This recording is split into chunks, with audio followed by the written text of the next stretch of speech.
लोग से राज्य का दर्शन होता है, लेकिन श्यामा जी का क्यों नहीं? कृपया समझाने में कष्ट करें। प्राणाधार सुंदर सहज। अक्षर ब्रह्म को केवल एक बार श्यामा जी और सखियों का दर्शन हुआ जब उनकी सुरता मूल मिलावे में पहुंची, जब लीला के दृश्य से वे अरब में मोहम्मद की आत्मा के रूप में आए हुए थे। इसके पहले अनादिकाल से परमधाम में लीला चलती आ रही है। अक्षर ब्रह्म चांदनी चौक में से केवल राज्य के आधे मुखारविंद का दर्शन कर पाते हैं, क्योंकि जब तक प्रेम का स्वरूप न बन जाए कोई भी स्वरूप श्यामा जी और सखियों का दर्शन नहीं कर सकता। बदले आप देखावत प्यारी निस्बत रखे छिपाए। यह सिखापन उन संसार के सभी मनुष्यों के लिए, योगी यतियों के लिए है कि जब तक आपके हृदय में प्रेम का प्रवाह नहीं बहेगा, आप कितनी भी साधनाएं कर लीजिए, लंबी लंबी समाधियां लगा लीजिए, महीनों महीनों की समाधि लगा लीजिए, आपको मूल मिलावे का साक्षात्कार नहीं हो सकता है। युगल स्वरूप का साक्षात करना है तो आपको प्रेम के सागर में डूबना पड़ेगा। इसके पहले देखिए, अक्षर की पंच वासनाओं को, चाहे कबीर हो, सनकादिक हो, सुखदेव जी हो, शिव हो, विष्णु भगवान हो, ये हमारे और आपसे ज़्यादा पवित्र हृदय वाले हैं। इन्होंने कितनी कठोर साधनाएं की। उस सतयुग में, त्रेता में, द्वापर में इन मनुष्यों ने कठोर तप किया है, साधनाएं की है, तब वे बेहद मंडल में पहुँचे हैं। परमधाम में नहीं पहुँच पाए। कबीर जी कहते हैं कि जा घर में अबला बसे बहे प्रेम के पूर, कहे कबीर सुनो भाई संतो वह घर मुझसे दूर। तो कबीर जी भी उस जिस परम धाम में नहीं पहुंच सके। अक्षर ब्रह्म की पंचवासना है। अक्षर ब्रह्म राज्य के साक्षात अंग हैं। स्वरूप एक लीला दो, फिर भी जब तक उनके हृदय में सत्ता का स्वरूप है, वह स्वरूप मूल मिलावे में प्रवेश नहीं कर सकता, न श्यामा जी या सखियों को ये दर्शन का अधिकार प्राप्त कर सकता है। आप परम धाम की ब्रह्मात्मा है तो सोचिए आपसे क्या अपेक्षा की जा सकती है। आपको अपने हृदय में प्रेम भरना पड़ेगा। बिना प्रेम के आप परम धाम का साक्षात्कार नहीं कर सकते। भले ही आप श्यामा जी के अंग हैं तो क्या, आपको भी श्यामा जी का स्वरूप देखने के लिए आपको अपने को प्रेम के सांचे में ढालना ही पड़ेगा। इसलिए जो कर्मकांड की भक्ति आप सदियों से करते आए हैं उसे आपको छोड़ना ही पड़ेगा। प्रेम प्रेम सब कोई कहे, प्रेम न चीने कोई, अष्ट पर भी ना रहे प्रेम का वे सोए। प्रेम की व्याख्या परिक्रमा के पहले प्रकरण से प्रारंभ होती है। कलश में भी दर्शाई गई है, पूरी वाणी में प्रेम की महिमा दर्शाई गई है। उस प्रेम को पाए बिना राज्य का दर्शन नहीं हो सकता, किसी के लिए भी संभव नहीं है। स्वयं राज्य अपने ही अंग अक्षर ब्रह्म को भी श्यामा जी का स्वरूप नहीं दिखा सकते, क्योंकि श्यामा जी का स्वरूप आनंद का स्वरूप है। आनंद का स्वरूप प्रकट हुआ है प्रेम के स्वरूप से। यही कारण है कि अक्षर ब्रह्म को श्यामा जी का या सखियों का दर्शन नहीं होता। इस आधार पर कोई भी जीव सृष्टि चितवनी करके राज्य का तो दर्शन कर सकती है, पूरे 25 पक्ष का भी दर्शन कर सकती है, लेकिन श्यामा जी या सखियों का दर्शन नहीं कर सकती। बदले आपने दिखावत प्यारी निस्बत रखी छिपाए। राज्य अपना स्वरूप तो दर्शन दे सकते हैं अपने स्वरूप का, लेकिन श्यामा जी और सखियों का स्वरूप उसी को दिखाई देगा जिसके अंदर प्रेम होगा, जिसके अंदर परमधाम का मूल संबंध होगा। अक्षर ब्रह्म अक्षरातीत के अखंड स्वरूप हैं, सत्ता के स्वरूप हैं। इत और न दूजा कोई, स्वरूप एक है लीला दोई। अक्षर अक्षरातीत को दो नहीं समझना चाहिए, किंतु जब वो सत्ता का स्वरूप है तो इश्क के स्वरूप में परिवर्तित नहीं होता, तब तक श्यामा जी का स्वरूप देखने का अधिकार उनको भी नहीं मिल सकता। यही कारण है कि अक्षर ब्रह्म केवल राज्य का ही दर्शन कर पाते हैं, वो भी आधे मुखारबिंद का। श्यामा जी का उन्होंने दर्शन नहीं किया। केवल मेराज में मोहम्मद के रूप में जब उनकी सुरता गई थी, तब पहली बार उन्होंने श्यामा जी और सखियों को देखा था। दूसरा प्रश्न आया है, जब हम वाणी पढ़ते हैं भावलीनता में आंसू आते हैं, जब चर्चा सुनते हैं भावुक हो जाते हैं, जब भी अकेले में होते बस वाणी को गुनगुनाते रहते हैं। तो आगे कहते हैं, ये सब होने के बावजूद जब हम चितौनी में बैठते हैं तो चितौनी क्यों नहीं लगती? ऐसा है, जब आप चितवनी करते हैं तो आंखें बंद कर लेते हैं। बाहर का संसार तो अदृश्य होता है, किंतु एक संसार आपके चित्त में बसा हुआ है लाखों जन्मों का। आपने पूर्व के जन्मों में चोरी की होगी, मांस खाया होगा, शराब पिए होंगे, झगड़े किए होंगे, खून खराबे किए होंगे, जिनको आप नहीं जानते हैं। आप उन स्मृतियों को भुला चुके हैं, किंतु आपके चित्त में वो स्मृतियां बसी हुई हैं। जब उन चित्त के संस्कारों को आप ध्यान में देखने, एक चितवनी के लिए बैठते हैं, तो चित्त के संस्कार उभरने लगते हैं। परिणाम क्या होगा? उन चित्त के संस्कारों के फूटने से, उसको जैसे प्रकाश में थोड़ा थोड़ा आने से मन चलायमान हो जाता है, रजोगुण का प्रभाव पड़ता है, तमोगुण का प्रभाव पड़ता है। जब तक आप शुद्ध अवस्था में नहीं आएंगे, आपकी स्मृति पूर्णतः सात्विक नहीं होगी, तब तक अच्छे संस्कारों का उदय नहीं होगा, पुराने बुरे संस्कार उभरने लगेंगे। चित्त में जब विक्षोभ होता है एक तरह से रजोगुण और तमोगुण के प्रभाव से, तो परिणाम क्या होगा? चित्त के बुरे संस्कार उभरने लगेंगे और ऐसे समय में आपका चित्त चंचल हो जाएगा। इस कठोपनिषद में क्या कहा गया है? न अशांत मानसो अपि प्रज्ञानेन एनम आपनुयात्। अशांत मन वाला व्यक्ति भी उसको यथार्थ रूप से प्राप्त नहीं कर पाता। आप देखेंगे कि कई बार ऐसा होता है, आप ध्यान में बैठते हैं, ध्यान लगता नहीं। कभी कभी ऐसा होता है कि इतना गहरा ध्यान लग जाता है कि आपको उठने की इच्छा ही नहीं करती। आप सोचते हैं कि बैठे ही रहे, चाहे कई घंटे बज जाए, दिन भी हो जाए। क्यों? जब सतोगुण का प्रवाह होता है, तो सतोगुण के प्रवाह में आपके पूर्व जन्म के अच्छे अच्छे संस्कार चित्त के उभरने लगते हैं, बुरे संस्कार पूर्णतया दब जाते हैं। उस अवस्था में, सतोगुण अवस्था में, मन पूर्णतया सात्विक होकर राज्य के चरणों में लगने लगता है, तो ध्यान भी केंद्रित होने लगता है। जब आप चितवनी कर रहे होते हैं, जब आप वाणी चर्चा सुन रहे होते हैं या वाणी पढ़ रहे होते हैं, तो क्या होता है कि आप बाहिरंग जगत में, बाह्य जगत में भ्रमण कर रहे होते हैं, क्योंकि आँखों से आप वाणी को देख रहे होते हैं, बुद्धि से ग्रहण कर रहे होते हैं। उस समय मन को भावलीनता में लगाए रखना सरल होता है, क्योंकि बाह्य जगत से आप ज्ञान, कानों के माध्यम से ज्ञान सुन रहे होते हैं, आँखों से उसको देख रहे होते हैं वाणी के शब्दों को, और मस्तिष्क आपको ग्रहण कर रहा होता है, हृदय उसका रसास्वादन करने लगता है, तो भाव में चित्त डूब जाता है। किंतु जब बाह्य जगत को भुलाकर आप अभ्यंतर जगत की तरफ चलते हैं और इस जगत से परे, बेहद से भी परे परम धाम में जाने का प्रयास करते हैं, तो आपके चित्त में जो अंतः जगत समाया हुआ वो प्रस्फुटित होता है, जिसके परिणाम स्वरूप आपका चित्त चंचलता को प्राप्त हो जाता है, क्योंकि वो संस्कार दिखने लगते हैं। जैसे एक महात्मा था, वो पहले चोर था, चोर का संस्कार उसके अंदर बसा था, जीवन भर चोरी करता रहा था, महात्मा के कपड़े पहन लिया था। अब रात को सोते समय उसको नींद ना आए, क्योंकि पहले तो प्रतिदिन चोरी करने की आदत थी, तो क्या करता था, साथ वाले महात्माओं के किसी का कमंडल उसका दूसरे के पास रख दिया, दूसरे का उसके पास रख दिया। जब तक ये कर लेता नहीं था, तब तक उसको नींद नहीं आती थी। क्यों? क्योंकि उसके चित्त में संस्कार बसा हुआ है चोरी का। उसी तरह से आप पूर्व जन्मों में राज्य का ज्ञान प्राप्त नहीं कर पाए हैं, पूर्व जन्मों में जो भक्ति नहीं कर पाए हैं, तो बुरे कर्मों के संस्कार उभरने लगते हैं। परिणाम क्या होता है? अनचाहे ही रजोगुण और तमोगुण से आक्रांत होने के कारण आपका चित्त बुरे संस्कारों की तरफ मुड़ा रहता है, और परिणाम यह होता है कि राज्य में न लगकर भटकता रहता है। यही कारण है कि आध्यात्मिक जगत में प्रवेश करने के लिए मैं बार बार आपको कहता हूँ कि अपने आहार को सात्विक बनाइए। जब तक आपका आहार सात्विक नहीं होगा, बुद्धि सात्विक नहीं होगी। बुद्धि जब तक सात्विक नहीं होगी, तब तक आप ध्यान की गहराइयों में प्रवेश नहीं कर सकेंगे। कई किताबें हैं बहुत सी, जिसमें लिखा है विवेकानंद जी मांस खाते थे, रामकृष्ण परमहंस के भी बारे में लिख दिया है। मुझे आश्चर्य होता है और मुझे विश्वास नहीं होता कि जो रामकृष्ण परमहंस इतनी समाधि की ऊंची अवस्था में पहुँचे हुए हैं, वो मांस खा सकते थे। क्योंकि मांस खाने वाला कोई भी व्यक्ति यदि कहता है कि मैं समाधि में बैठता हूँ, तो मुझे तो विश्वास नहीं हो सकता।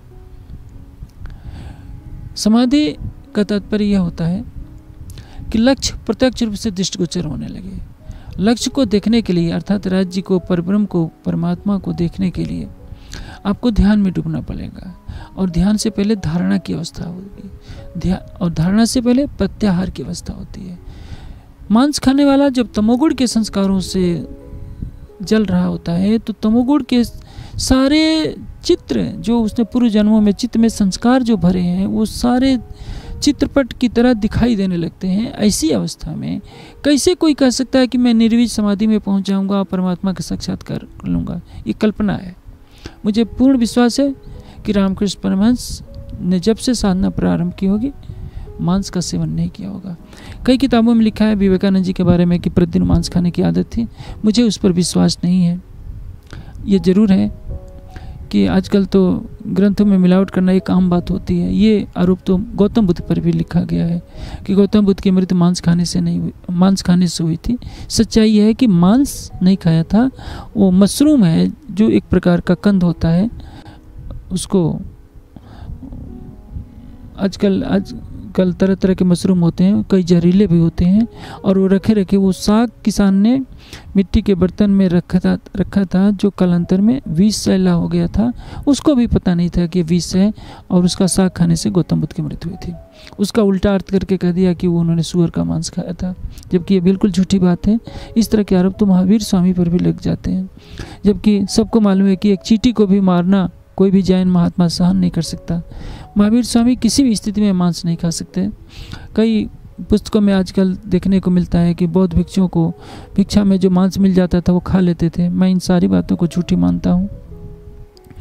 वर्तमान में जो कुछ लिखा है गौतम बुद्ध ने कुछ नहीं लिखा है, उनके शिष्यों ने उनके विचारों का संकलन किया है, और कालांतर में ये सब कुछ उसमें हेरा फेरी होती रही है।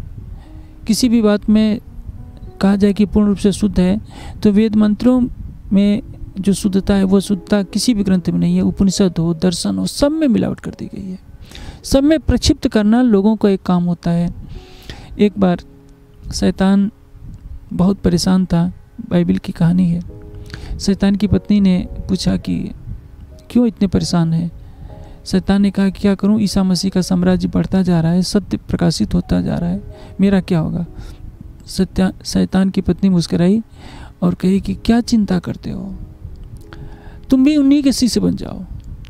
एक न एक दिन तो ईसा मसीह का शरीर छूटेगा, जब शरीर छूट जाए तो उनके शिष्य बनकर उनकी सारी मान्यताओं को बदल देना, फिर तुम्हारा राज्य हो जाएगा। वही हुआ है। हर महापुरुष के देह त्याग के पश्चात उसके ग्रंथों में, उसके कथनों में हेराफेरी की गई है। यही कारण है कि आज जितने बौद्ध भिक्षु तो क्या होते हैं, चाहे कहीं के भी चले जाइए, पूर्वोत्तर भारत में या दूसरे देशों में, जापान में, सब लोग अधिकतर मांस खाते हैं। और दुर्भाग्य है कि रामकृष्ण मिशन के सन्यासी भी खूब मांस खाते हैं। वो मैंने एक व्यक्ति से पूछा था कि मांस क्यों खाते हो, तो कहने लगा, सन्यासी गंगोत्री में था, क्योंकि उस अवस्था में आने के बाद कोई प्रभाव नहीं पड़ता। तो सोचिए, क्या मांस खाना ही आवश्यक है? जब आप रामकृष्ण मिशन के सन्यासी भगवेधारी हैं तो एक प्राणी की हत्या करना क्या पाप नहीं है? अपने जीवा के स्वाद के लिए खा रहे हैं और कहते हैं कि इसका हमारे ऊपर कोई असर नहीं पड़ता। तो मैं सुंदर साथ से एक विशेष बात कहूँगा कि यदि आप चितवनी की गहराइयों में डूबना चाहते हैं तो शरीर को स्थिर करके बैठने का अभ्यास करना ही पड़ेगा। जब तक आपका शरीर हिलता डुलता रहेगा तब तक आप ध्यान की अवस्था को प्राप्त नहीं कर सकते। भगवान बुद्ध के ग्रंथों में एक नई बात मिलती है, चलित ध्यान की बात।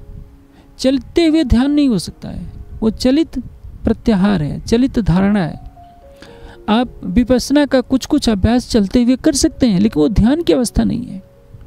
ध्यान की अवस्था तत्प्रत्येकतांता ध्यानम, एक तारता बने रहना, जो लक्ष्य है वही दिखता रहे, और वो चलते हुए कभी भी नहीं हो सकता। चलते हुए ध्यान नहीं हो सकता, चलते हुए धारणा हो सकती है, प्रत्याहार की प्रक्रिया हो सकती है। तो जो सुंदर साथ वाणी पढ़ते समय भावुक हो जाते हैं, चर्चा सुनते समय भावुक हो सकते हैं, किंतु चितवनी में उनका ध्यान भटकता है, इसका तात्पर्य यह है कि उनका मन रजोगुड़ी है। रजोगुड़ी का तात्पर्य क्या है? यदि आप खट्टी खूब चीज़ें खाएं, लाल लाल मिर्चें खाएं, खूब गरम मसाले खाएं, लहसुन प्याज खाएं, खूब गरम गरम कप चाय और कॉफ़ी के प्याले उड़ेला करें और ध्यान में बैठ जाएं और कहें कि ध्यान लगता नहीं है, भागता है, तो यही कारण है कि रजोगुण और तमोगुण से आप ग्रसित हैं। और जब तक ये भोजन शुद्ध नहीं होगा आपका मन सात्विक होगा नहीं। बिना सात्विक हुए आपका मन कैसे धारणा ध्यान को प्राप्त करेगा? समाधि और साक्षात्कार तो दूर की बात है। यही कारण है कि जब आप रजोगुणी आहार करते हैं, आंखें तो बंद कर लेते हैं, क्योंकि आंखें बंद करना सरल है, बाहर की आंखों को बंद कर लेते हैं, लेकिन अंदर जीव की जो आंखें हैं अंतःकरण से जुड़कर पूर्व जन्म के संस्कारों को देखने लगती है और जीव उसी में भटकने लगता है। यही कारण है कि सुंदर साथ जी मैं आपको बार बार दबाव देता हूँ कि संसार का कोई भी योगी यदि कहता है कि मैं मांस खाता हूँ, शराब पीता हूँ, खूब लहसुन प्याज खाता हूँ और समाधि लगा लेता हूँ, तो वह झूठ बोल रहा है। और चलते फिरते कोई कहता है कि हमें साक्षात दर्शन होते हैं, हम चितवनी कर लेते हैं, तो वो भी अपने को धोखा देना है। यदि देवचंद जी, जिनके अंदर श्यामा जी की आत्मा है, हाथ हिल जाने से वो दर्शन से वंचित हो जाती हैं, तो हम और आप यदि कहें कि चलते फिरते हम परम धाम देखते हैं, राज्य को देखते हैं, तो हम अपने को धोखा दे रहे हैं। चितवनी के लिए, राज्य के दर्शन के लिए हमें शरीर को स्थिर रखना पड़ेगा। मन को स्थिर रखने के लिए आहार को शुद्ध करना पड़ेगा। आहार शुद्धो सत्व शुद्धि, सत्व शुद्धि ध्रुव स्मृति, स्मृति लभ्य सर्व ग्रंथिनाम विप्रमुक्ष। आप छांदोग्योपनिषद के इस कथन को काट नहीं सकते। आहार की शुद्धि होती है तो बुद्धि की शुद्धि होती है, बुद्धि की शुद्धि होने से स्मृति दृढ़ होती है। स्मृति का तात्पर्य क्या है? जिससे पूर्वजन्म की जो स्मृति है आप भुला चुके हैं, आप परम धाम से आए हैं, परम धाम आपको याद नहीं है। वाणी से पढ़ करके एक दिलासा देते हैं कि हम भी परम धाम के संभवतः हैं, लेकिन आपको ये पता नहीं है कि परम धाम में आप मूल मिलावे में बैठे हैं। पढ़कर तो जानते हैं लेकिन प्रत्यक्ष रूप से नहीं देख रहे हैं, क्योंकि स्मृति का लोप हो गया है। स्मृति को अटल बनाना है, अपने निज स्वरूप में स्थित होना है, तो आपको आहार की शुद्धि करनी ही पड़ेगी। इसलिए योग दर्शन का एक सूत्र है, सत्य पुरुषयो शुद्ध साम्य कैवल्यम। मोक्ष की प्राप्ति करनी है तो सत्व और पुरुष, बुद्धि और जीव को शुद्ध करना ही पड़ेगा। जीव को शुद्ध तब तक नहीं किया जा सकता जब तक वो समाधि में प्रवेश करके चित्त के सारे जन्म जन्मांतरों के संस्कारों को दग्ध न करते। और बुद्धि की शुद्धता हुए बिना ये सभी नहीं संभव नहीं है। बुद्धि तब तक शुद्ध नहीं हो सकती जब तक आहार की शुद्धि न हो। इसलिए यदि आप चाहते हैं कि चितवनी में बैठें और आपका ध्यान लग जाए, तो स्थिर होकर बैठने का अभ्यास आपको करना ही पड़ेगा। और जो आप सालों साल से खूब गरम गरम चाय के प्याले, काफ़ी के प्याले उड़ेलते रहे हैं, लहसुन प्याज और लाल लाल मिर्चे, गरम गरम मसाले खाते रहते हैं, इसको तो बंद करना पड़ेगा। बंद नहीं कर सकते, बिल्कुल कम करना ही पड़ेगा, नहीं तो आप खाकर तो बैठ जाएंगे, जो याद किए हैं उसी को रट्टा लगाते रहेंगे। आप सोचेंगे कि हम ध्यान कर रहे हैं, वो ध्यान नहीं है, धारणा है। और धारणा लक्ष्य नहीं है। जो लक्ष्य की प्राप्ति है वो समाधि में प्राप्त होगी। धारणा ध्यान से होकर गुजरेंगे तब आपको राज्य का स्वरूप नजर आएगा। उसके लिए आपको आहार को सात्विक करना पड़ेगा। ऐसे नहीं तो सारे परमहंस हो जाए। चितवनी तो सबको आती है, लेकिन जितने चितवनी सुंदर साथ करते हैं सभी राम रतन दास जी नहीं बन सकते, सभी लालदास जी नहीं बन सकते। क्यों? क्योंकि उस अवस्था तक पहुंचने के लिए सबको कसौटी पर गुजरना होगा। अपने विकारों को दूर करना पड़ेगा, अपने हृदय में प्रेम भरना पड़ेगा और निर्विकार होना पड़ेगा।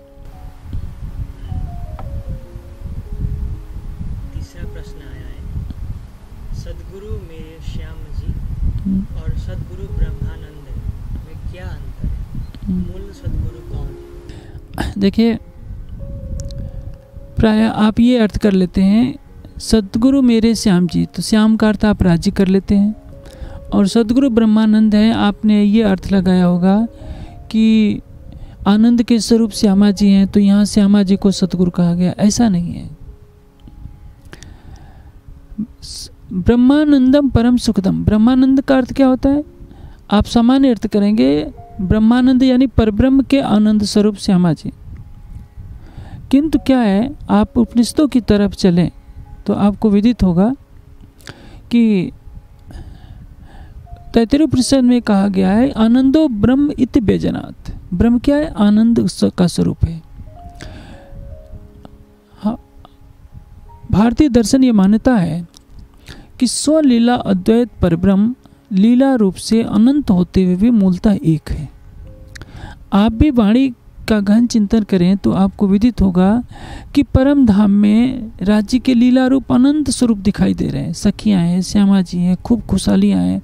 परम धाम के 25 पक्ष हैं, जो भी दिख रहे हैं पशु पक्षी अनंत हैं, सीमाबद्ध नहीं है। सखियों की संख्या भी 12,000 केवल हमें समझाने के लिए है। इस संसार में जरूर 12,000 सुरता आई है, अनंत सुरताओं को 12,000 में सीमित कर दिया गया है, क्योंकि अनंत सखियां इस ब्रह्मांड में समा नहीं सकती। अनंत होते हुए भी सबके अंदर वहदत है, अर्थात ये एक राज्य का दिल ही सभी रूपों में है। तो मैं आपको वेद के इस प्रमाण से समझाना चाहूँगा। देखिए, वैदिक साहित्य में सविता और सावित्री का एक ही अर्थ होता है। सविता पुल्लिंग है, सावित्री स्त्रीलिंग है। गायत्री छंद में जो परमात्मा की स्तुति लिखी गई है उसको गायत्री मंत्र कहते हैं। उसको सावित्री मंत्र भी कहेंगे और सविता मंत्र भी कहेंगे। सविता का अर्थ क्या होता है? सृष्टि को उत्पन्न करने वाला परमात्मा। परमात्मा एक है, उसको सविता भी कहिए, पुल्लिंग है, सावित्री कहिए, स्त्रीलिंग है, दोनों ठीक है। आदित्य, अदिति और आदित्य, आदित्य किसको कहते हैं? वेद के मंत्र में कहा गया है आदित्य वर्ण तमसा परस्तात्। आदित्य वर्ण है, अनंत सूर्यों के समान जिसका स्वरूप हो उसको आदित्य कहते हैं। आदित्य का अर्थ क्या होता है? आसमंता दोते इति आदित्य यस्य द्वितीय न अस्तित् स एव अदिति स एव आदित्य। अदिति है, आदित्य है, जो अखंड स्वरूप वाली है उसी को पुरुष में आदित्य कहते हैं। आदित्य और आदित्य को दो नहीं कह सकते। उसी तरह से अब ये बात वेद के विद्वान भी बोलेंगे कि जो आदित्य है वही आदित्य है, जो सविता है वही सावित्री है, किंतु परब्रह्म के युगल स्वरूप का भाव उनमें नहीं आता। ये भेद तो तारतम्य ज्ञान से खुलता है। हम सागर की वाणी की तरफ चलें तो सागर की वाणी में कहा गया है अंतरपट खोल देखिए दो अवत एक नज़र। अंतर्दृष्टि से देखें तो राज्य और श्यामा जी दो नहीं है, एक ही हैं। किंतु हमारी मानवीय बुद्धि में जब राज्य श्यामा जी का श्रृंगार हमें पढ़ाया जाता है तो श्यामा जी का श्रृंगार स्त्री भाव में किया गया है, राज्य का श्रृंगार पुरुष भाव में किया गया है। इसको समझने की आवश्यकता है। परम धाम में स्त्री पुरुष का भाव नहीं है। अध्यात्म की पहली कक्षा वहाँ से प्रारंभ होती है जब स्त्री और पुरुष के पर्दे से आप ऊपर हो जाए। आपका शरीर तो पुरुष का है। क्या आपने जाना है कि आप कितने जन्मों में स्त्री की योनि में रह चुके हैं? जिसको आप स्त्री समझ रहे हैं वो भी उसका जीव कितने जन्मों में पुरुष योनि में रह चुका है आपको नहीं मालूम है। ये तो आकृति से आप स्त्री पुरुष का भेद कर रहे हैं। जीव स्त्री और पुरुष की परिधि से बाहर होता है। उसी तरह से आत्म तत्व या परमात्म तत्व स्त्री पुरुष की परिधि से बाहर होता है। उसको व्यवहार में लाने के लिए हम स्त्रीलिंग में भी प्रयोग करते हैं और पुल्लिंग में भी प्रयोग करते हैं। पुरुष का अर्थ क्या होता है? पुरुषयात इति पुरुषा, जो सर्वत्र पूर्ण हो, परम धाम के कण कण में जो मात्र परब्रह्म में लीला कर रहा है, इससे उसको पुरुष कहते हैं। आनंद की अभिव्यक्ति माधुर्यता से होती है। माधुर्यता का रस न हो तो आनंद या प्रेम प्रस्फुटित नहीं हो सकता। श्यामा जी माधुर्यता की मूर्ति हैं, प्रेम की मूर्ति हैं, इसलिए उनको स्त्री भाव में चित्रित किया गया है। कुछ साल पहले अभी राधा कृष्ण का एक सीरियल चला था। उसमें पौराणिकता ज़्यादा है, मिलावट भी काफ़ी है, किंतु उस सीरियल के बनाने वाले ने एक बहुत अच्छी चीज़ दिखाई है। और ये बात सबको मालूम है कि राधा कभी अपने को कृष्ण के रूप में देखती है, कभी राधा के रूप में देखती है। कभी कृष्ण का स्वरूप राधा का हो जाता है, राधा का स्वरूप कृष्ण का हो जाता है। ये बात तो पुराण संहिता में दर्शाई गई है। यदि राधा कृष्ण बन सकती है, कृष्ण राधा बन सकते हैं, इसका तात्पर्य क्या है कि परमात्मा तत्व एक है, उसको स्त्री या पुरुष के बंधन में नहीं रखा जा सकता। एक बार हमारे सुंदर साथ में बड़े बड़े महापुरुषों के बीच में बहस छिड़ गई थी। मैं तो उसमें नया नया था कि राज्य को दायां हमेशा बैठाया जाता है क्योंकि इस संसार में पुरुष का अंग प्रधान होता है, तो स्त्री को हमेशा वामांग माना जाता है। ये तो संसार का नियम है। उसी नियम को लागू करके परम धाम में भी श्यामा जी को बाएं बैठाया जाता है। बात ये चल रही थी कि श्यामा जी के दोनों चरण कमल तो नूर की चौकी पर हैं, राज्य के कैसे रहते हैं। तो प्रायः पढ़ाया जाता है कि जब राज्य का बायां पैर नीचे चौकी पर है और दाहिने पैर को बाएं पैर की जांघ के मूल में रख कर के बैठे हैं, तो एक सुंदर साथ ने प्रश्न कर दिया कि श्यामा जी की तरफ राज्य का पैर नहीं हो जाता तो श्यामा जी का अपमान नहीं है? भाई, ये माया का संसार नहीं है कि किसी की तरफ पैर कर दिया जाए तो वो अपमान हो जाएगा। आप देखिए ब्रज में भी श्री कृष्ण आते हैं तो राधा के चरण दबाते हैं। सर्वशक्तिमान अक्षरातीत का आवेश जिस तन में है वो राधा के पैर दबा रहा है। राधा तो नींद में है। प्रेम में सत्ता का भेद नहीं हो सकता। इसलिए आप परम धाम के दृष्टि से जब देखेंगे तो आपको राज्य और श्यामा जी में खुद भी कुछ भी भेद नहीं रहेगा। यहाँ तक कि पशु पक्षियों और राज्य में भी कोई भेद नहीं रहेगा।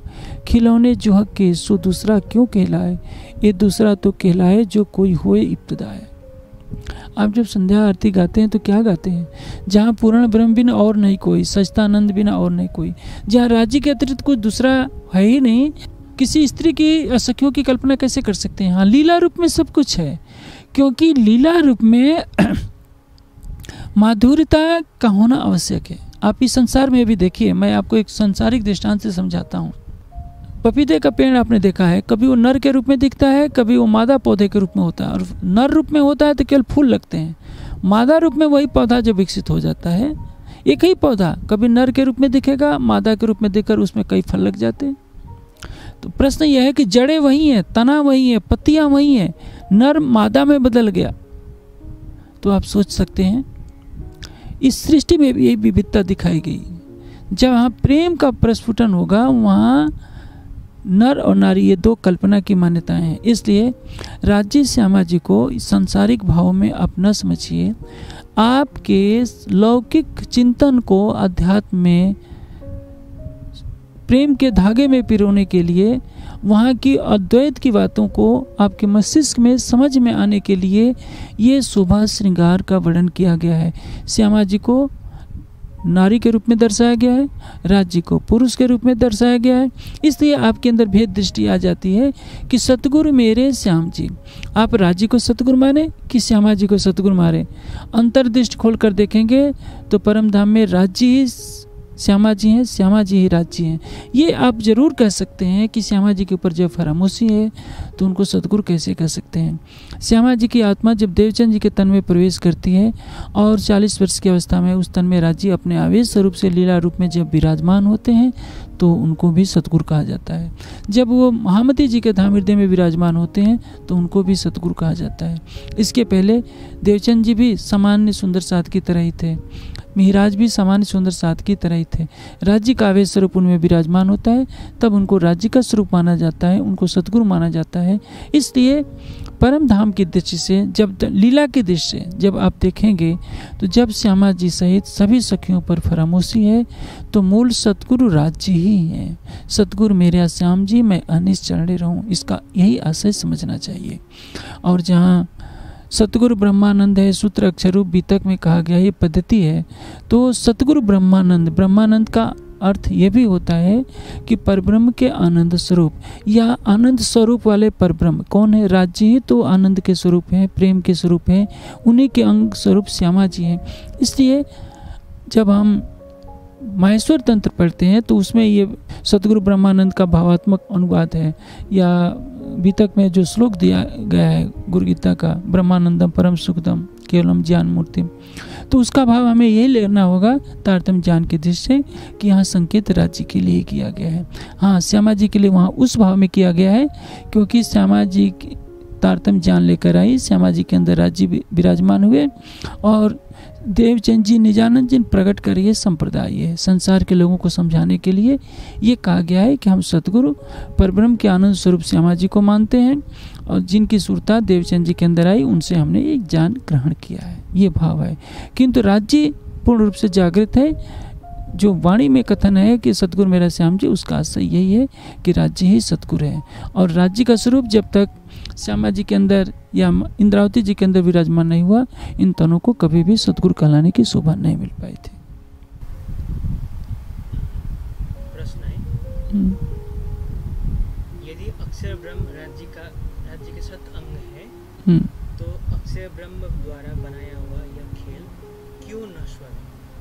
जबकि राज्य तो प्रेम के स्वरूप है, लेकिन उन्हीं के अंग स्वरूप अक्षर ब्रह्म ऐसा नश्वर खेल क्यों बनाया जाता है? देखिए, अक्षर ब्रह्म अखंड स्वरूप है और वो परम धाम के अंदर अक्षरधाम में उनकी लीला, उनका निवास है, किंतु उनकी लीला बेहद मंडल में होती है जिसको अव्याकृत से लेकर सत्स्वरूप तक जाना जाता है।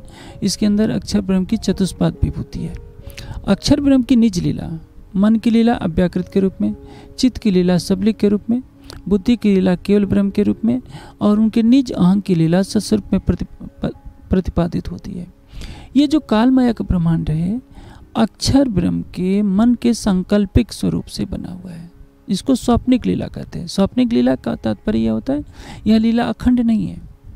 जो चीज़ बनाई जाती है उसका विनाश होना अवश्यंभावी है, इसलिए इसको कालमाया का ब्रह्मांड कहते हैं।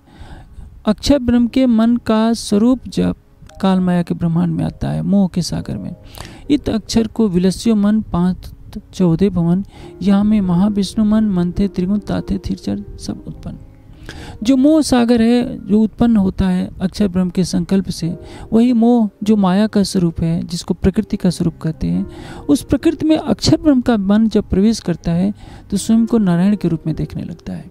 और नारायण के अहंकार मूल बेहदबाड़ी में जिसको कहा गया है कि मोह तत्व का यह नीद को सूरत अहंकार। नीद में अक्षर ब्रह्म का मन, जिसको सबलिक सूरत कहते हैं, सबलिक का स्थूल, अव्याकृत के महाकारण में जो है अव्याकृत का मन जो प्रतिबिंबित होता है तो स्वयं को नारायण के रूप में देखता है। और नारायण के संकल्प एक को हम बहुश्याम, मैं एक हूँ अनंत रूपा में हो जाऊँ। नारायण का ही ये विस्तार, ये संपूर्ण अनंत सृष्टि है, इसलिए जो ये सृष्टि का विस्तार हुआ इसको तो नष्ट होना ही है। ये सूर्य, ये चंद्रमा, ये गैलेक्सियाँ सब एक दिन काल के गाल में समा जाएंगे, क्योंकि ये बने हैं। स्वप्न में जो दृश्य दिख रहा होता है अस्थाई नहीं होता, कुछ समय के बाद उसका विनाश अवश्य होता है। इसलिए जब तक काल गणना के अनुसार सृष्टि चल रही है, एक दिन इस सृष्टि का विनाश अवश्य होगा, क्योंकि ये उत्पन्न हुई है। बेहद मंडल कभी उत्पन्न नहीं होता। हाँ, अक्षर ब्रह्म अखंड है, उनके अखंड मन की लीला वहाँ होती है, इसलिए वो अखंड है। जैसे आप जागृत अवस्था में कोई ग्रंथ पढ़ते हैं तो हमेशा याद रहते हैं, किंतु स्वप्न में कुछ दृश्य देखेंगे तो कुछ याद रहेंगे, कुछ भूल जाएंगे। संभव है पूरा स्वप्न का दृश्य भी भूल जाए। उसी तरह से अक्षर ब्रह्म का मन जब अपने अखंड धाम में लीला विहार करता है तो उसको कहते हैं बेहद की लीला। और अक्षर ब्रह्म का मन जब प्रकृति मंडल में विहार करता है, नारायण रूप में अपने को देखता है, तो उसमें प्रकृति मंडल में हर वस्तु सत्व, रज और तम के अंतर्गत बनी है। सत्व, रज और तम के ब्रह्मांड में जो भी वस्तु बनी है उसका स्वरूप अखंड नहीं हो सकता। यही कारण है कि अक्षर ब्रह्म का मन जब प्रतिबिंबित होकर काल माया के ब्रह्मांड में सृष्टि रचना करेगा तो उस सृष्टि का विनाश होगा। और अक्षर ब्रह्म का वही मन अव्याकृत, जब अव्याकृत अपने निज स्वरूप में स्थिर रहेगा तो उसके निज आनंद की लीला होगी। अखंड अव्याकृत का जो महाकारण है, जिसको शिवलिंग का स्थूल कहते हैं, जिसमें अक्षर की पंचवासनाओं का स्थान है, पंचवासनाएं उसी अव्याकृत में अखंड आनंद को भोग कर रही हैं। किंतु उसी अव्याकृत के स्वप्न में प्रतिबिंबित होने पर जो नारायण की सृष्टि में पंचवासनाएं इस संसार में प्रकट हुई तो उनको भी सुख दुख आदि द्वंद्वों से गुजरना पड़ा। जैसे आप देखेंगे कि वैकुंठ में विष्णु ये सनकादि को क्रोध आ जाता है जब जय विजय द्वारपाल उनको रोकते हैं। सुखदेव जी का कमंडल छोड़कर बाहर आए होते हैं, जनक जी आग लगा देते हैं, सुखदेव जी अपना कमंडल लेने के लिए भाग पड़ते हैं, शंकर जी को बार बार क्रोध आ जाता है। ऐसी कई घटनाएं मिलेंगी आपको जिसमें पंचवासनाओं को भी क्रोध आ जाता है, पंचवासनाएं भी माया से परेशान हो जाती है। तभी वाणी में कहा है, सुख संकादिक ने नौट ली, लक्ष्मी नारायण ने फरी बली, विष्णु बैकुंठ ली धामाए, सागर शिखर नमो क्या क्या है, ये ऊपर हवे सु कहूँ बीजा नाम ते कहना लो, एड़े बचने सरवाले थे। आप सोचिए माया का ये दुष्पर प्रभाव, क्योंकि माया अव्याकृत से ही पैदा हुई है। वेद में स्पष्ट लिखा है, त्रिवे पद्मिद्याम आरोहत्पादस्य अभवत् पुनः। सृष्टि के इन रहस्यों को संसार आज तक इसलिए नहीं जान पाया कि ये मोह तत्व कहाँ से प्रकट हो जाता है, इसलिए मनुष्यों ने इसको अनादि कहा। इस चक्र को कोई जान नहीं पाया कि अक्षर ब्रह्म के संकल्प से माया हर जगह माया, माया मातक परी, अनादि माया से, चेतन माया से जड़ माया प्रकट हुई है और इसी में सृष्टि की रचना होती है। अक्षर का मन प्रतिबिंबित होकर स्वयं को नारायण के रूप में देखता है, तो जो प्रतिबिंब का स्वरूप है, स्वप्न का स्वरूप है, वो तो एक दिन लय को प्राप्त होगा। यही कारण है कि मूल प्रकृति मोहंग थे उपजे तीनों गुण, सो तीनों पांचों में पसरे, हुई अंधेरी 14 भवन। 14 लोगों में ही अज्ञानता का अंधकार है और इस अज्ञानता के अंधकार में जो भी वस्तु बनी है एक न एक दिन विनाश को प्राप्त हो जाएगी। इसके लिए अक्षर ब्रह्म को दोषी नहीं ठहरा सकते। काजल की कोठरी में कैसो हुई सयानो जा, एक लिख काजल की लागी है पर लागी है। अक्षर का मन जब निज स्वरूप में विहार करेगा तो वो बेहद की लीला कहलाएगी। अक्षर ब्रह्म का मन जब प्रकृति मंडल में विहार करेगा तो इसको संसार की भाषा में नींद में स्वप्न की लीला को देखना कहा गया है, और स्वप्न के दृश्य नष्ट होते हैं, उसी तरह से ये ब्रह्मांड भी लय को प्राप्त हो जाएगा। प्रश्न जिन जिन तनों से राज्य ने लीला करी है उन तनों को क्यों कसनी और सबसे ज़्यादा दुख का सामना करना पड़ा? ऐसा है, दूसरों को प्रेरणा देने के लिए जब तक कोई मार्गदर्शक स्वयं कष्टों से जूझता नहीं है वो संसार को प्रेरणा नहीं दे सकता। और जिसको ऊंची उपलब्धि करनी होती है, यदि आपको आईएएस बनना है तो आपको कठोर संघर्षों से तो गुजरना पड़ेगा, पढ़ाई करनी पड़ेगी। आप सामान्य विद्यार्थी की तरह रहकर चाहें कि आईएएस की पढ़ाई कर लें, बहुत बड़े साइंटिस्ट बन जाएं, तो ये संभव नहीं है। आप समाज के पथ प्रदर्शक बने हैं, आपको हर कांटों से गुजरना पड़ेगा, संघर्ष करना पड़ेगा। जो जितना महान बनता है उतना ही उसको संघर्ष करने पड़ते हैं। आप देखिए, मैं संसारिक महापुरुषों की बात करें तो दयानंद को 14 बार विष पिलाया गया। लोगों ने पत्थर फेंके, जूते फेंके, लोगों ने थूक तक दिया, वो व्यक्ति मुस्कुरा रहा है। गौतम बुद्ध के साथ यही हुआ, महावीर स्वामी के साथ ऐसे हुआ। उनकी सहनशीलता ने उन्हें महान बनाया। हम कितने सहनशील हैं, अपने मन को कितना जीत सकते हैं, इंद्रियों को कितना जीत सकते हैं, संसार के कष्टों को मुस्कुराते हुए झेल सकते हैं, तभी तो हम समाज के पथ प्रदर्शक बनेंगे। यदि हम फूलों की सज्जा पर बैठे बैठे सोचे कि हम परमहंस भी बन जाएं, बिना कोई कष्ट झेले, हर लोग मुझे फूल ही बरसाते रहे, हर कोई अच्छा ही कहते रहे, तो आप संघर्षों की अग्नि में तपे बिना कभी भी आगे नहीं बढ़ सकते। एक ऐसी कमरे में पौधा उगाइए, उसका विकास नहीं होगा। वो पौधा जो धूप भी झेलता है, वर्षा भी झेलता है, शीत भी झेलता है, वो उचित विकास करेगा। इसलिए जिन जिन तनों में राज्य ने बैठकर लीला की है उन तनों को कसौटी पर अपने को खरा सिद्ध करना पड़ेगा। यदि देवचंद जी का जन्म राजघराने में हो जाता तो आप सोचिए, क्या देवचंद जी इतनी खुली छूट पाकर के इतने खोज कर सकते थे? इसने गरीब परिवार में श्यामा जी की आत्मा को भेजा ताकि उनको स्वच्छंदता मिले। जहाँ राजघराने का व्यक्ति नौकरों से घिरा होता है उसको तो कुछ कर ही नहीं सकता। मिहिराज का जन्म जरूर एक मंत्री परिवार में हुआ, जामनगर के वजीर का अधिकार प्राप्त था उन्हें, तो लेकिन उनमें सुख सुविधा तो थी, किंतु मिहिराज के साथ संघर्ष की स्थिति पैदा की गई मूल सर्प के द्वारा। यदि मिहिराज के ऊपर आरोप नहीं लगता, वे हफ्से में नहीं जा पाते, विरह में नहीं तड़पते, तो क्या राज्य का दीदार वे कर पाते? क्या वाणी का अवतरण हो पाता? इसलिए उनको संघर्षों में टालने के लिए बिहारी जी के द्वारा नकारात्मक स्थिति पैदा की गई, जिससे मिहिराज के व्यक्तित्व चमके। आप सोचिए, जो साहेब संकुल होई तो दुख होवे तीन, इस दुनिया में चाह कर दुख न ले गया। तभी तो कहा है महामती जी ने, दुख रे प्यारे मेरे प्राण को, सो मैं छोड़ियो क्यों कर जाए, जो मैं लियो है बुलाए। दुख बड़ो पदार्थ जो कोई जाने, ताते सुख को छोड़ कर दुख ले सके सो ले। दुख होता है तो आपको चिंतन की घड़ी मिलती है कि मैं वास्तविक अपने स्वरूप को जानूं। यदि लौकिक सुख है, एक माया का बंधन है, आप इसी को सब कुछ माने बैठे हैं, तो ये भ्रम है। और जो आत्मस्वरूप में स्थित हो जाता है उसको सुख और दुख दोनों समान लगते हैं। सुख और दुख से दोनों एक प्रकार के द्वंद्व हैं। लौकिक सुखों के मोह में नहीं पड़ना चाहिए और दुखों से कभी घबराना नहीं चाहिए। अंधेरी रात मिटती है, सूर्य का उजाला आता है, और चमकता हुआ सूरज एक दिन छिप जाता है, फिर रात आती है। जैसे दिन और रात्रि का चक्र चलता है, सुख और दुख के भी चक्र चलते रहते हैं, इससे कभी विचलित नहीं होना चाहिए। मिहिराज या देवचंद जी के साथ जो कुछ हुआ वो हमारे लिए शिक्षामयी है। आप देखेंगे सतगुरु धनी श्री देवचंद जी कितने गरीबी में अपना जीवन गुजार रहे हैं। राज्य के दर्शन के पश्चात मिहिराज जी उनके अंदर बैठ जाते हैं, तब गांगजी भाई को उनकी पहचान होती है। देवचंद जी सोचते हैं कि मेरे दोनों बेटों का गुजारा कैसे होगा। आप सोचिए, जिस तन में श्यामा जी की आत्मा है उनके पास इतना भी नहीं कि अपने बच्चों का भरण पोषण कर सके। वो तो गांगजी भाई जिनके अंदर परम धाम की आत्मा है, उनका सारा खर्च उठाते हैं। और यदि हम सुंदर साथ थोड़ा सा हम करोड़पति हैं, एक थोड़ा सा घाटा हो जाता है तो मेहर सागर का गोटा लेकर बैठ जाते हैं कि राजी 10 लाख का घाटा हो गया, ये घाटा कब पूरा होगा, कब 1 करोड़ से 10 करोड़ हम कमा लेंगे। तो आप सोचिए, आपको सिखापन देना है कि लौकिक सुख ही सब कुछ नहीं है। श्यामा जी जब एक गरीब परिवार में आ सकती है तो हम किसी भी सुंदर साथ की गरीबी का उपहास न उड़ाएं। हम देखते हैं कि जो अमीर सुंदर साथ हैं उनका तो बहुत सम्मान हो जाता है। मैंने कई जगह देखा है। आप देखिए, अपना पन्ना जी तो राज्य का दरबार है, वहाँ भी क्या होता है, शरद पूर्णिमा पर कितने गरीब बेचारे सड़कों पर पड़े होते हैं। वर्षा हो रही थी, उन बेचारों को कहीं ठहरने की जगह नहीं होती, तालाब के किनारे पड़े होते हैं, जानवरों की ज़िंदगी जीने के लिए मजबूर होते हैं। क्यों? क्योंकि बेचारे गरीब होते हैं। कई बस से आए होते हैं, कहीं जनरल डब्बे में खड़े खड़े आए होते हैं। कोई सत्तू लाता है, कोई चूरा लाता है, उनको कोई पूछता नहीं है।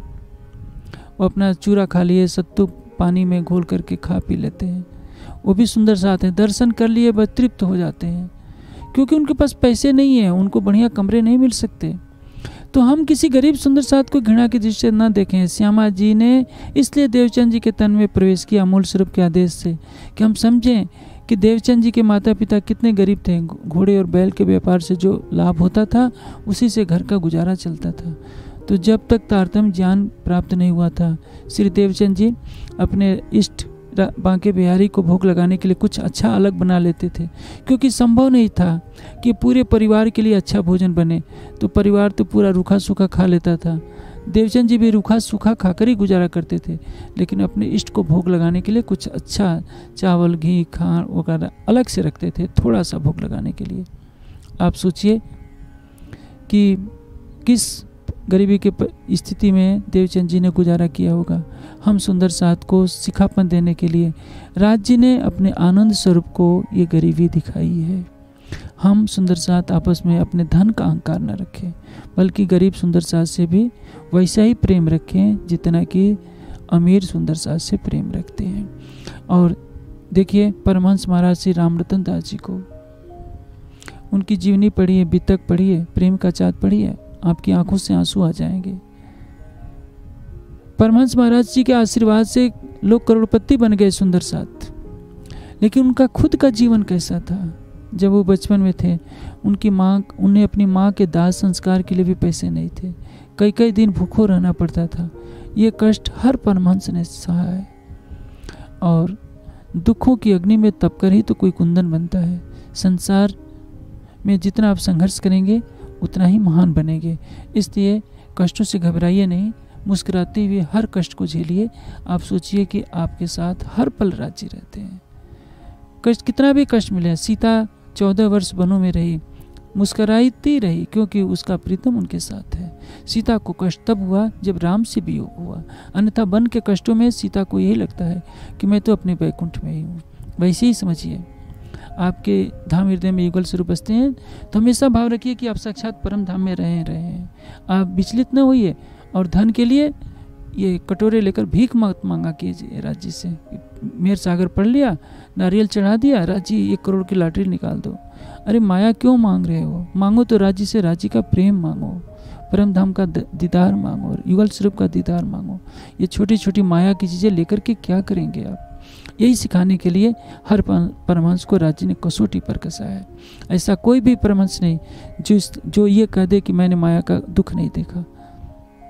तो इसलिए दुखों से घबराना नहीं है, दुखों से संघर्ष कीजिए और हर संघर्ष में मुस्कुराते रहिए, इस भावना के साथ कि हमारे साथ हर पल राज्य है। आंसू मत बहाइए, आंसू बहाइए केवल राज्य को पाने के लिए।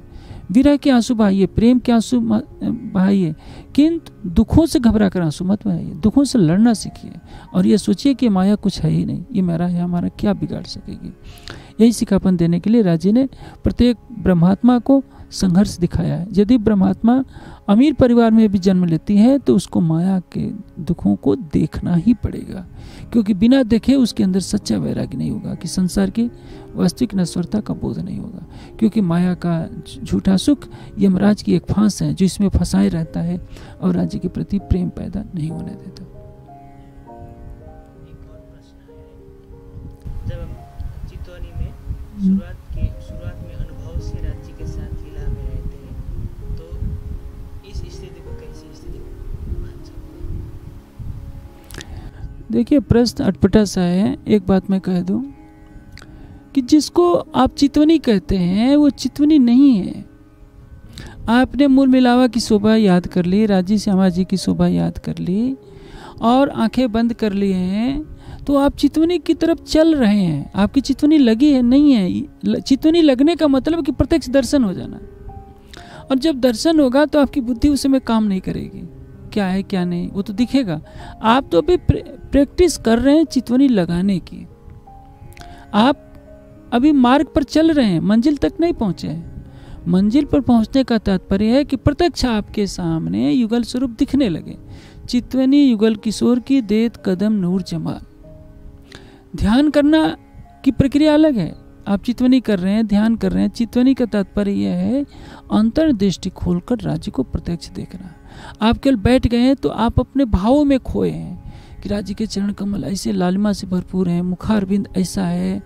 आप जो कुछ कर रहे हैं आपका हृदय एक संकल्प कर रहा है और वो संकल्प के मीठे भाव आपको लग रहे हैं।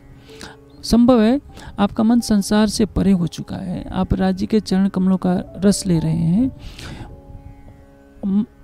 इसको मैं शांत भावलीनता कह सकता हूँ। अभी आप भावों में डूबे हुए हैं, चितवनी के भाव में। चितवनी के भाव में डूबना अलग है और चितवनी से प्रत्यक्ष दर्शन पाना अलग है। जो प्रत्यक्ष दर्शन होगा तो उसमें मन बुद्धि का कोई काम नहीं रहेगा। और जब तक आपका मन जो कुछ याद किए हैं, आपने चौपाई याद कर ली, मुख मेरे महबूब का रंग तुज्जल गुलाल। अब मन को शांत करके राज्य के मुखारबिंद की धारणा कर रहे हैं। भाव में डूबते डूबते आपको लगेगा कि सचमुच राज्य का मुखारबिंद छलकने लगा, तो ये भावलीनता है।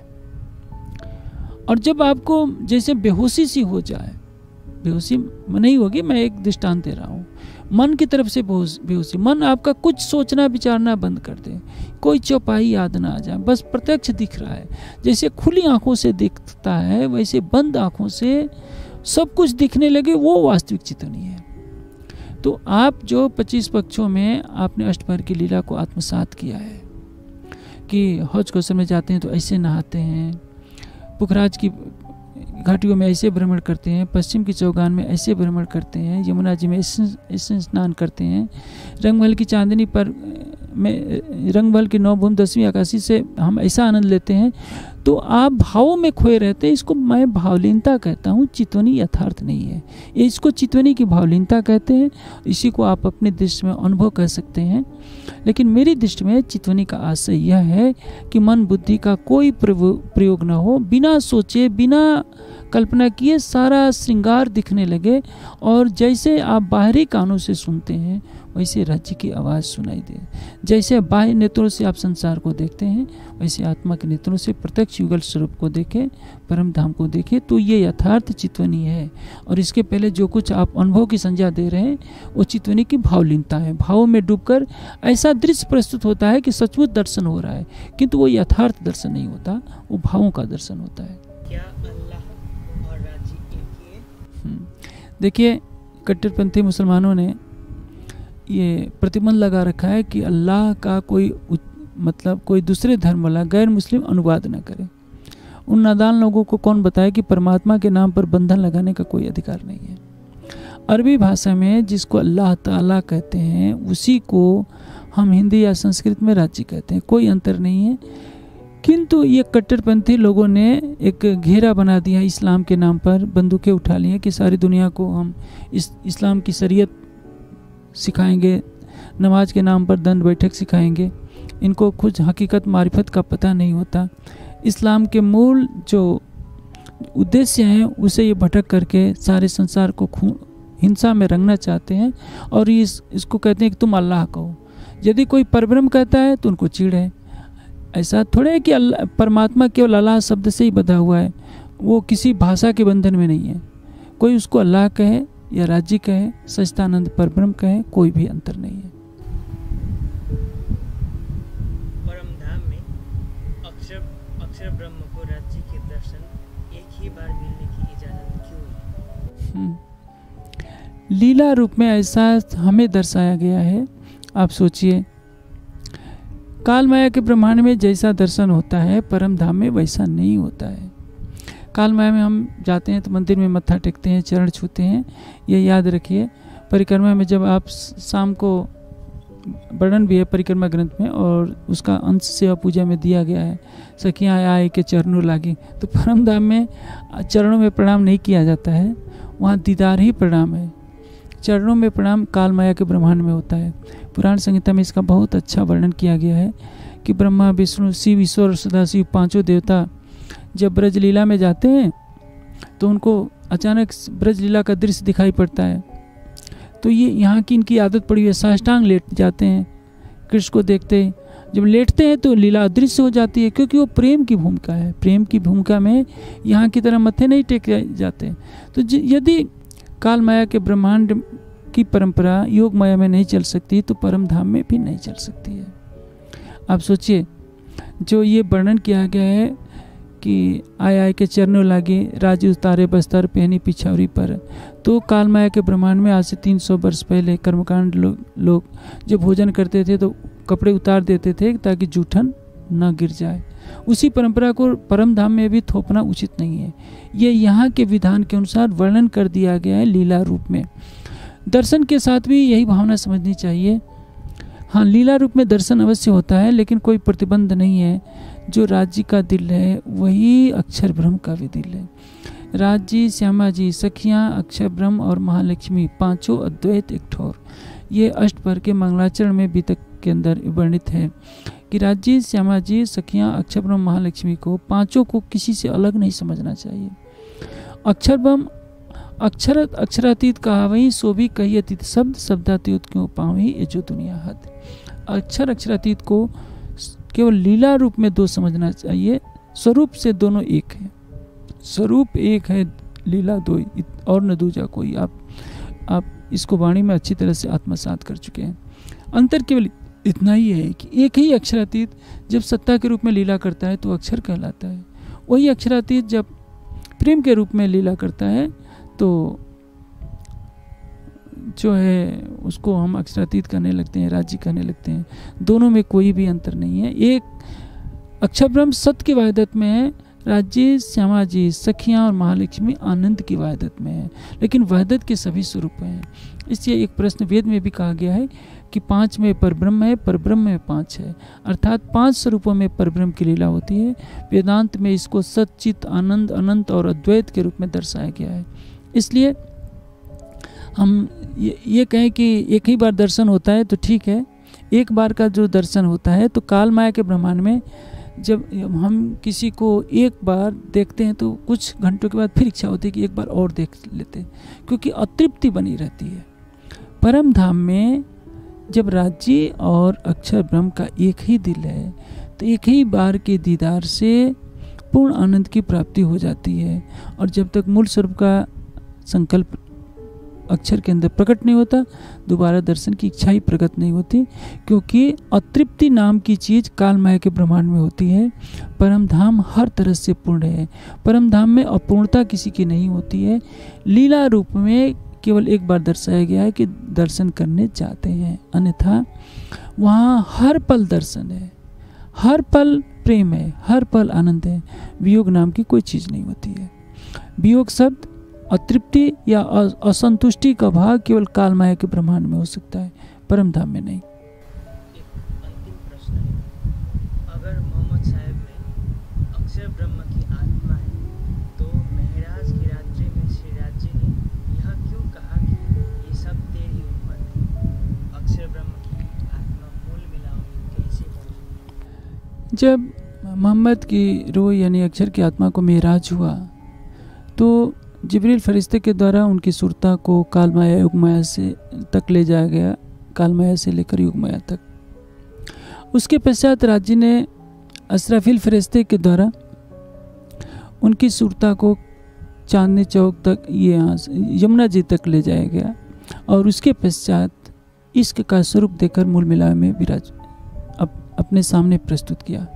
जब इश्क का स्वरूप बना दिया तो उस समय जो सत्य की वहदत में अक्षर ब्रह्म की आत्मा थी अब आनंद की वहदत में आ गई। इश्क का स्वरूप होने से राज्य और अक्षर ब्रह्म दो नहीं रह गए। तभी कहा, देख दाहिनी तरफ तेरी उम्मत बैठी है, दाहिनी तरफ श्यामा जी के दाईं तरफ कौन है? राज्य।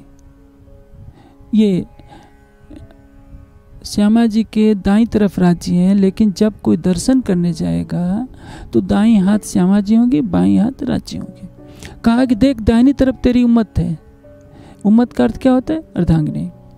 यानी श्यामा जी को क्या कह दिया? तेरी उम्मत। इसका आशय क्या है कि उसमें अक्षर ब्रह्म और राज्य दो नहीं रह गए, क्योंकि इश्क के स्वरूप में हो गए। मूल मिलावे में द्वैत का भाव नहीं हो सकता और सभी एक इश्क के स्वरूप हैं। इसीलिए राज्य को अपना, राज्य ने अक्षर ब्रह्म की आत्मा को अपना स्वरूप बनाकर कह दिया कि अब मेरे और तुम्हारे अंदर कोई भेद नहीं है। अब तुम अक्षर नहीं हो, तुम स्वयं अक्षरातीत हो, क्योंकि सत्ता का स्वरूप हटाकर मैंने इश्क का स्वरूप दे दिया है।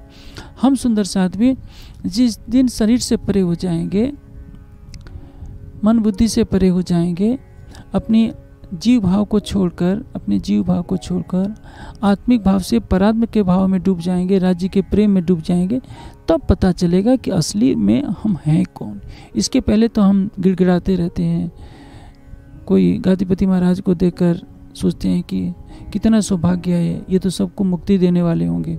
हमें ये नहीं पता कि भाई वो खुद भटक रहे होते हैं, हम अपने को नहीं जान पा रहे हैं। मैं ये कहूँगा कि सुंदर साथ अपने परात्म की भावना को समझें, वाणी से अपने मूल संबंध की पहचान करें और जो सदियों से ये रूढ़िवादिता चली आ रही है, रूढ़िवादिता के संस्कारों को छोड़कर अपने आत्मबल से, चितवनी से, वाणी के चिंतन से खड़े हो जाएं, जागने का प्रकाश लेकर, और ब्रह्मवाणी को संपूर्ण संसार में फैलाएं। तब स्वयं जान सकेंगे कि वो यथार्थ में कौन है और दूसरे सुंदर साथ भी कौन है।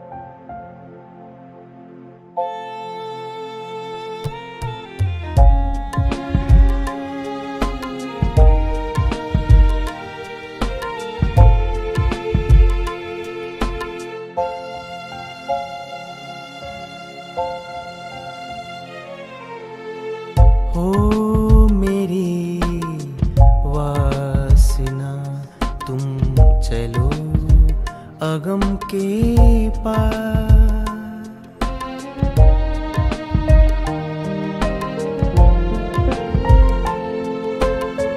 हो मेरी वासना तुम चलो अगम के पार। अगम पार अपार पार तहाँ है तेरा करार। तू देख निज दरबार अपनों सूरत ये ही संभार। हो मेरी वासना तुम चलो अगम के पार।